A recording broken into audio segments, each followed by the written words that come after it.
Nazy Javid with ABC10. I just attended a press conference here in Nevada City where the Nevada County Sheriff and other local authorities and assisting agencies gave a press conference on the tragic, deadly avalanche at Castle Peak near Truckee.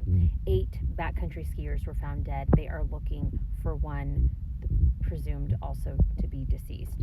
We have some notes and I'll let you know what we got out of that press conference. We know that the crews found the bodies of 8 people. They were backcountry skiers. This is kind of near Lake Tahoe. They've been searching for one more. They were caught in an avalanche. It's the deadliest that the state has had in almost half a century. So it is a very tragic situation. The captain of the sheriff's office said that someone had seen the avalanche happening and yelled avalanche, and then it just took them over quickly. 6 people from a guided tour, they were on a guided tour, they were rescued 6 hours after the avalanche hit. That was yesterday, Tuesday morning, and they had been on a 3-day trek. They were trekking through the Sierra, and that winter storm, you can see it outside, it's going on right now.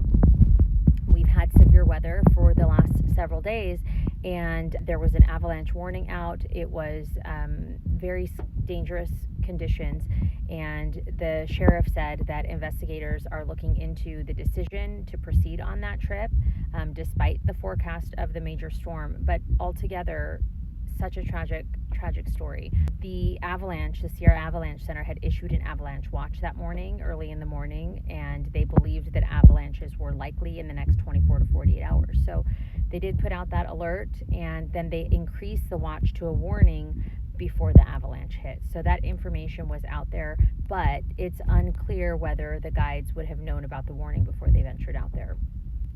Authorities have told the families that the mission has moved from a rescue to a recovery, and it's really, really tragic news for those families today. They are trying to recover bodies at this point. The victims were 3 guides. They were found relatively close together, according to the captain, and the dead and missing include 7 women, 2 men, ranging from ages 30 to 55. The crews have not yet been able to remove the victims, though, from the mountain because of this weather. I mean, this is light flurries here, but we're talking about in the mountain, and it's extreme weather conditions up there. And so it's dangerous for the rescuers and the volunteers to even get out there. It's just a very, very difficult day for the victims' families. We know that the area was also hit by those sub-freezing temperatures. They had the gale force winds. I mean, it was just crazy conditions out there. And today, Wednesday, the Sierra Avalanche Center says that danger still exists. In fact, I have their website up now, and they are putting out another warning. They want people to know about this. It's very dangerous. The snowpack is unstable. It's unpredictable conditions. So here's some more information that we're learning. The rescuers reached the survivors just before sunset last night. The skiers, they all had beacons. That's like they can send signals to rescuers, and at least one of those guides was able to text, but it wasn't clear if they were wearing avalanche bags, which are like those inflatable devices that can keep skiers near the surface. But while they were waiting to be rescued, the survivors used equipment to shelter themselves and as much as they could to fend off the temperatures that went dipping below freezing, what the sheriff said. And the survivors located 3 others themselves who had died. So very difficult for rescuers. They had to use a snowcat to get within 2 miles of the survivors, but then they had to ski to them because they didn't want to set off another avalanche. That's according to the sheriff. And one of those rescued is still in the hospital today, she said at the press conference, and a guide was among the survivors. The area is near Donner Summit.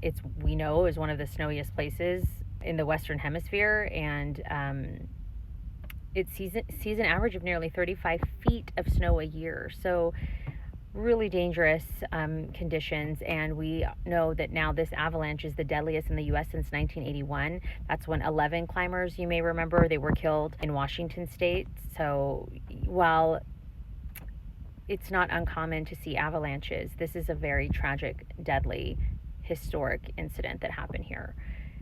And this was near Castle Peak, and we know another snowmobiler got buried by an avalanche in January. And I guess what they were saying is that the skiers were going for the trailhead when the avalanche happened. The captain had said that the authorities were notified about the avalanche by the guides. They were with Blackbird Mountain, and they were leading this expedition, and they had emergency beacons. And the sheriff's office said that last night that 15 backcountry skiers had been on that trip. Initially they thought it was 16, but it was actually 15. One skier had to be pulled out at the last minute and didn't go, the sheriff said. So, blessing in disguise for that person. They have not released the names of the victims to give the family time to process. The sheriff said they're still reeling naturally. So, we were there with the rest of the media and being respectful to the families, not asking too many personal questions about who they are, where they're from. We just got genders, ages, and that's the general information they were able to release to us at this time, respectfully. And that's kind of what we know right now. So those are the notes. That's what happened at the press conference today. So I hope that gives you a little bit of information on what happened at today's press conference here in Nevada City. And we'll keep you updated on ABC10.com on this incredible tragedy.